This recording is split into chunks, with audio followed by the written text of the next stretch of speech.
Hi guys, I'm Anna White.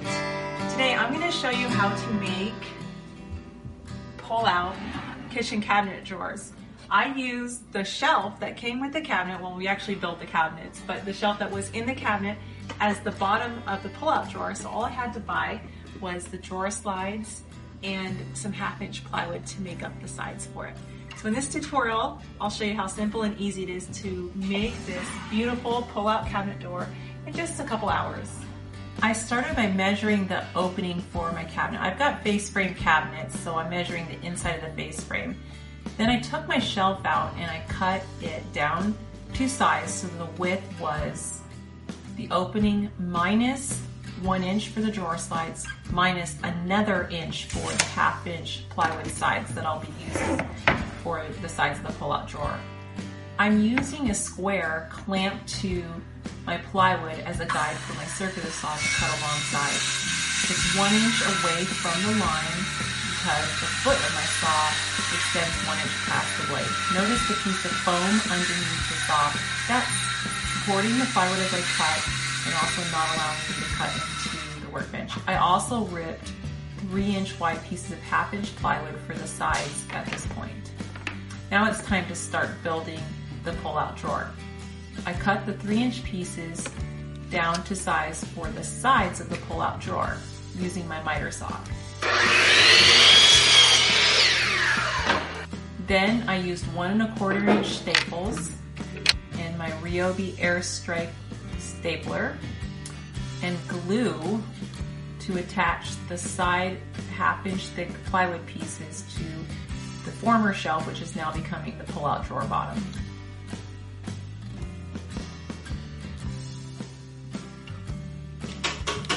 If you can use staples or screws, I'm not a big fan of just nails on a project like this. I repeated the steps on the other side. Another good joinery method would be pocket holes. You could hide them all along the underside of the pull-out on the bottom side of the shelf. So I did the sides first. This drawer is longer than it is wide, so that when we put the front on it, you wouldn't see a seam. And I just scribed those in place, took them to my miter saw, and cut them. More glue. Fits perfect, and my favorite tool ever, my stapler. I have a lot of favorite tools though.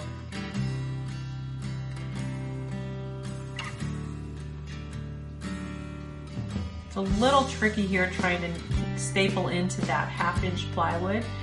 Just take your time, be precise, and then we'll do the back side. More glue, more staples.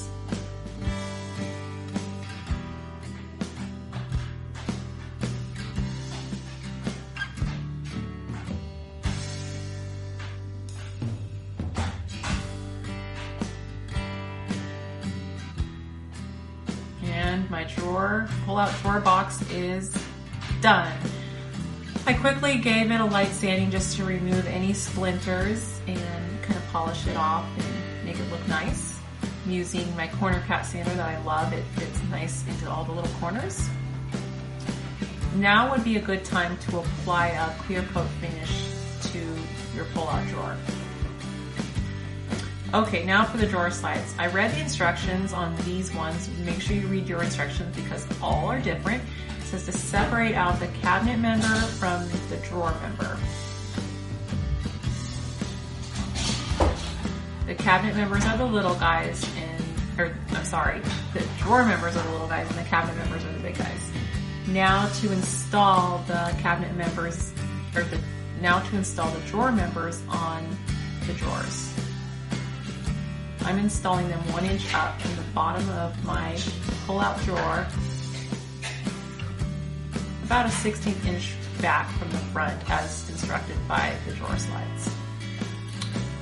With drawers, you have to be extremely precise. If you're not, it will not slide right, and you will always find a cockeyed drawer or a drawer that makes noises. Just take your time and do a good job here. It's worth it. Sometimes I'll use tape to hold the drawer slide in place as I'm attaching it. That way I know it won't move. Or clamps would work too. This side was a little trickier because now I've got the drawer side on the bottom and the drawer is not sitting stable. But after putting on the second side, I'm testing to make sure that the cabinet members will slide correctly, and they do. So here I had an idea, since I'm using face frame cabinets and I'll need to shim or fur out the inside of the cabinet to bring the inside flush with the face frame.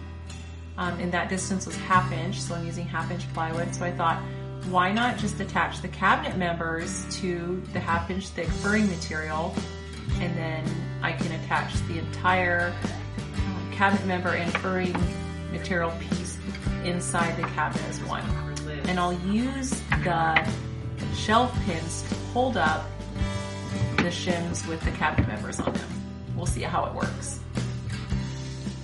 Now I know these shelf pins are perfectly level because my husband and I personally made these cabinets and were very, very careful to make sure that they were very precise. So here goes. I just set the shim with the drawer slide on top of the shelf pins, and I'm using 1 1/4 inch screws to attach the shim in place.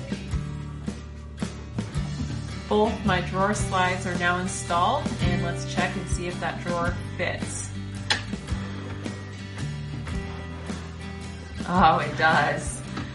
This was such an exciting feeling. I couldn't actually believe it worked. It did have a few spots where it stuck a little, so I ended up shimming, tightening some screws, and getting it just right.